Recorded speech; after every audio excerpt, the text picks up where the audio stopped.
Good morning all of you. Today अपन discuss करेंगे auscultation for foetal heart sound. मतलब अपन क्या करेंगे, जो फीटल हार्ट साउंड है उसका क्या करेंगे, अस्कल्टेशन करेंगे, मतलब मेजरमेंट करेंगे कि किस तरीके से अपन मेनली फिटोस्कोप है उससे अपन इसका मेजरमेंट करेंगे। अब देखो, सबसे पहले इसमें क्या बताया कि the fetal heart sound help in the diagnosis of the live baby. मतलब जो फीटल हार्ट साउंड अपन कर रहे हैं वो क्या डायग्नोसिस करता है कि लिव ऑफ द बेबी, मतलब बेबी है वो क्या है, लाइव फॉर्म में है, मतलब जिंदा है ऐसे बोल सकते हैं अपन। और and determination of lie presentation and position. Lie मतलब कौन सी पोजीशन में, ठीक है, वो अपन प्रेजेंटेशन देखेंगे उसकी, जो बेबी है वो कौन सी पोजीशन के अंदर है, वहाँ पर लाई मतलब जिंदा है। अब देखो, normal fetal heart rate is 120 से लेकर 160 बीट पर मिनट आता है। तो जो नॉर्मल फीटल हार्ट साउंड है वो कितना आता है, 120 से लेकर 160 बीट पर मिनट आता है। अब देखो अपन क्या करेंगे कि इसके अंदर बताया, सबसे पहले अपन वेजाइनल जो एग्जामिनेशन है वो करेंगे। तो देखो वेजाइनल एग्जामिनेशन में क्या बताया गया, vaginal examination is done when the women comes for first time before 12 weeks. यानी सबसे पहले अपन वेजाइनल एग्जामिनेशन करेंगे, उसके अंदर बताया गया जो वुमेन्स है वो क्या करेगी, उस डायग्नोसिस करने वाले डॉक्टर जो गायनेकोलॉजी उसके पास जाएगी और कौन सा टाइम पीरियड होगा, 12 weeks of pregnancy it is done. तो देखो इसमें अपन क्या करेंगे, टू डायग्नोस द प्रेगनेंसी। सबसे पहले अपन डायग्नोस करेंगे प्रेगनेंसी का, मतलब क्या है, कितने दिनों की है, कैसी है वो चीज़। To assess the size of uterus, और असिस करेंगे अपन यूट्रस की साइज कैसी, वो चीज़ें अपन इसके अंदर देखेंगे। To assess the pelvic adequacy, मतलब जो पेल्विक एडिक्वेसी वो कितना कैसा है वो चीज़ इसके अंदर अपन देखेंगे। मतलब जो वेजाइनल साइज, प्रेगनेंसी कब से, ठीक है, ईडीडी वगैरह, LMP, last natural period cycles वगैरह वो देखेंगे। इसके बाद में अपन देखेंगे द फिटस इन यूट्रो, मतलब जो फिटस है वो यूट्रो के अंदर किस तरीके से, वो चीज़ें अपन इसमें पढ़ेंगे। तो देखो सबसे पहले अपन क्या करेंगे, लाई यानी कौन सी पोजीशन में वो प्रेजेंट है। तो lie reference to the retention relationship of the long axis of the foetus, मतलब जो रिलेशनशिप देखेंगे अपन फिटस की, long axis of the foetus of the centralise uterus और मैटरनल स्पाइनल, और the commonest lie being longitudinal 99.5%। इसके अंदर देखो क्या बताया गया कि भाई refers to the relationship of the long axis of the foetus of the centralise uterus के अंदर, तो maternal spine and commonest lie being longitudinal 99.5%। तो द लाई में भी ट्रांसफर और ऑब्लिक्यू, जो लाई है वो क्या है, ट्रांसफर और ऑब्लिक्यू है।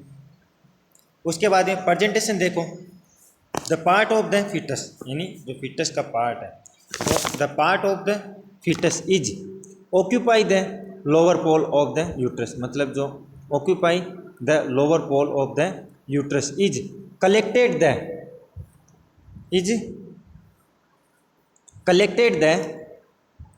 Uterus collected the presentation of the foetus, मतलब क्या, जो ऑक्यूपाई कहाँ पर present, lower pole of the किसका, यूट्रस का, और कार्ड इसको अपन क्या बोलेंगे, प्रेजेंटेशन ऑफ द फिटस बोलेंगे।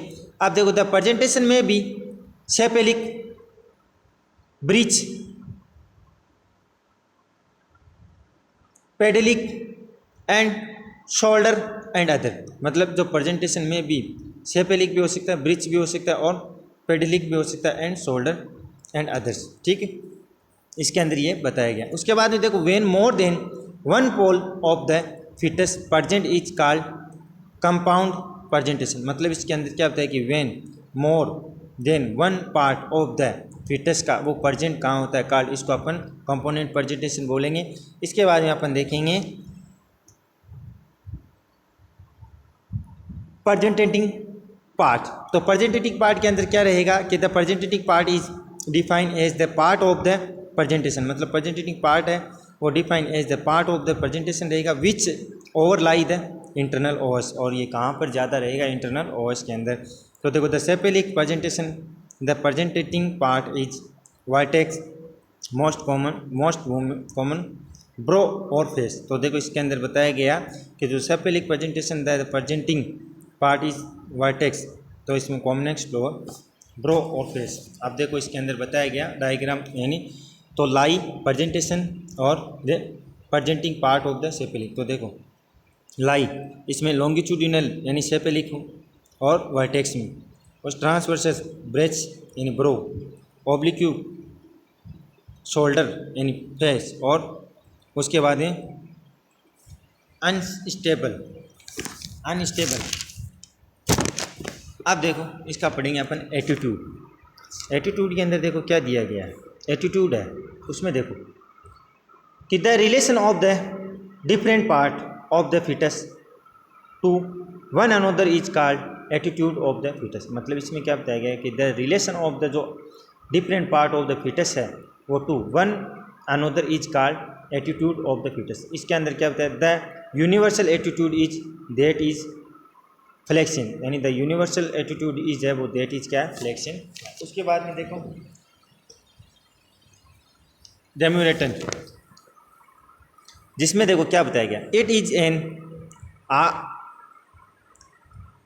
Arbitrary bony fixed point on the presenting part which comes in relation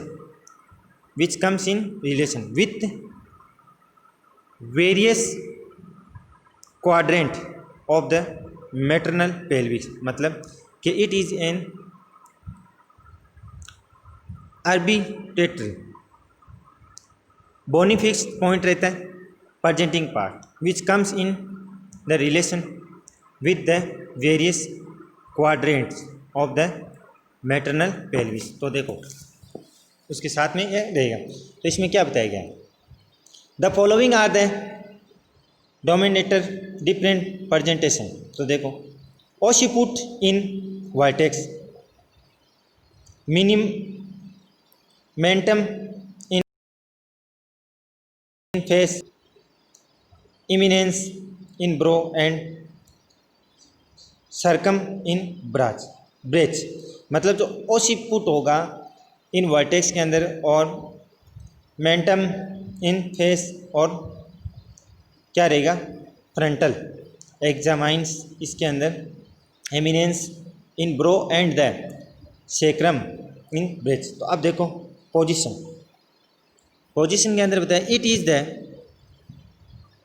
relation of the, कि भी इसमें बताया कि it is the relation of the dominator to the different quadrant of the pelvis। मतलब it is the relation of the dominator to the different quadrant of the pelvis।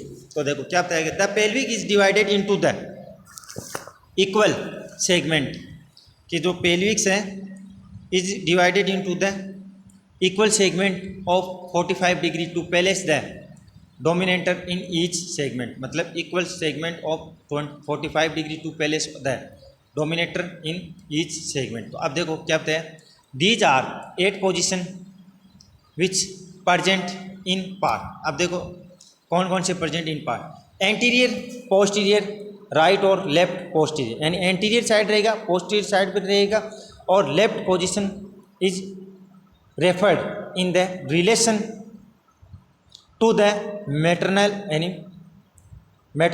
Pelvis with the mother in the effect position. मतलब क्या बताएगी, anterior posterior right और left, यानी anterior side भी right रहेगा, left रहेगा, posterior भी right और लेफ्ट पोजीशन रहेगा, is referred in relation to the maternal pelvis with the mother in the erect position. तो अब देखो इसमें क्या बताया गया इरेक्ट पोजीशन। तो देखो कि वर्टेक्स जो ऑक्यूपाई होगा left anterior quadrant of the pelvis is the commonest one and is called the left ओसिपिटो anterior यानी LOA। तो लेफ्ट होगा, ओसिपिटो होगा और एंटीरियर होगा। तो देखो vertex occupying the left anterior quadrant of the pelvis is the commonest one and is called, इसको अपन left ओसिपिटो anterior बोलेंगे, जिसमें क्या होता है this is the first vertex position. First क्या रहेगी vertex position. Similarly right ओसिपिटो anterior यानी ROA is the second vertex. Right ओसिपिटो posterior ROP is the third vertex position and left occipito posterior LOP is the fourth vertex position। तो इसमें क्या बताया गया कि सबसे पहले राइट ओसिपिटो एंटीरियर जो क्या रहेगा सेकंड वर्टेक्स के अंदर, और उसके बाद में जो राइट ओसिपिटो पोस्टीरियर है वो थर्ड के अंदर, और वर्टेक्स पोजीशन वो लेफ्ट साइड ओसिपिटो पोस्टीरियर वो क्या रहेगा फोर्थ के अंदर रहेगा। तो इसमें बता दिया कि भाई जो सिमिलरली जो राइट ओसिपिटो एंटीरियर है वो क्या रहेगा सेकंड कौन सा वर्टेक्स, थर्ड कौन सा जो ओसिपिटो पोस्टीरियर ROP। ठीक है, इसमें ये बता RAO फर्स्ट रहेगा, ROP सेकंड रहेगा, फिर LOP थर्ड, और जो वर्टेक्स पोजीशन इनमें ये रहेगा। तो इसमें RO RA ROT LOT ROA OA ये सब बताया गया। तो अब देखो फिगर क्या है इसका कि भी position and the relatively figures of the vertex, यानी किस तरीके से ये इसके अंदर प्रेजेंट रहेगा वो चीज़ें इसमें बताई गई है, जिससे क्या रहेगा कि अपन आइडेंटिफाई कर सकते हैं कि कौन सी पोजीशन में कब ये कहाँ पर रहता है। तो इसमें यही बताया गया है कि सिमिलरली जो RAO फर्स्ट है और सेकंड के अंदर वर्टेक्स जो ROP थर्ड वाला, और फिर इसके बाद में फोर्थ जो लेफ्ट ओसिपिटो पोजीशन जो LOP बताया गया ये फोर्थ वाली पोजीशन। इस तरीके से इसमें डायग्रामेटिक प्रोसेस के थ्रू भी बताया गया, राइट और लेफ्ट दोनों बताया गया। इसमें फर्स्ट कौन सी सेकंड कौन सी थर्ड कौन सी, ये पूरा का पूरा इसमें डायग्रामेटिक प्रोसेस के थ्रू भी इसमें समझाया गया है। इसके बाद में अपन नेक्स्ट जो अपना टॉपिक है वो स्टार्ट करेंगे। नेक्स्ट टॉपिक अपन स्टार्ट करते हैं नॉन स्ट्रेस टेस्ट, जो कि मेन एग्ज़ाम की दृष्टि से बहुत इम्पोर्टेंट है, और इसको अपन NST भी बोलते हैं, नॉन स्ट्रेस टेस्ट। देखो क्या होता है कि ये जो टेस्ट होता है ये अपन प्रेगनेंसी के दौरान करते हैं और नॉन प्रेगनेंसी इससे।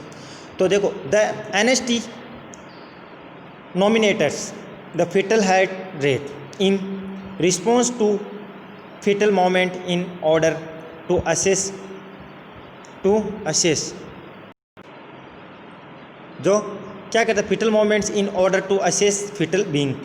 अब देखो क्या बताएगा कि NST है वो मॉनिटर्स रहता है the fetal heart rate in response to flat movements in the order और असेस फिटल बींग्स, यानी किस तरीके से वो जुड़ा हुआ है उसके ऊपर डिपेंड रहता है। जैसे कि अपन फिटल हार्ट साउंड मेजरमेंट करते हैं फिटनेस की वो, और उसके मोमेंट्स और उसके ऑर्डर्स को, और वो किस तरीके से वहाँ पर कनेक्टेड है, ये चीज़ें उसके अंदर अपन देखेंगे।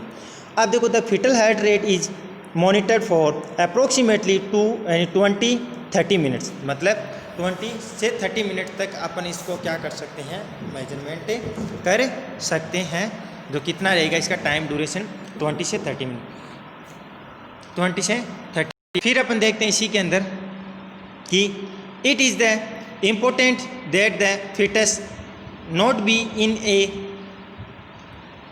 फिटल स्लीप और state for the anteriorly of the test. तो इसमें क्या होता है कि ये इंपॉर्टेंट है that the fetus not be a fetal और स्लीप स्टेट फॉर एंटीरियरली, ये चीज़ें इनके लिए ज़्यादा इंपॉर्टेंट रहती है। उसके बाद में देखो एज स्लीप में भी cause decrease fetal heart rate, मतलब एज जो स्लीप में भी कोज किसको करती है डिक्रीज फिटल हार्ट रेट को, if necessary an abdominal palpation, मतलब क्या is cause a fetal's heart rate is necessary, किसके लिए है नेसेसरी फॉर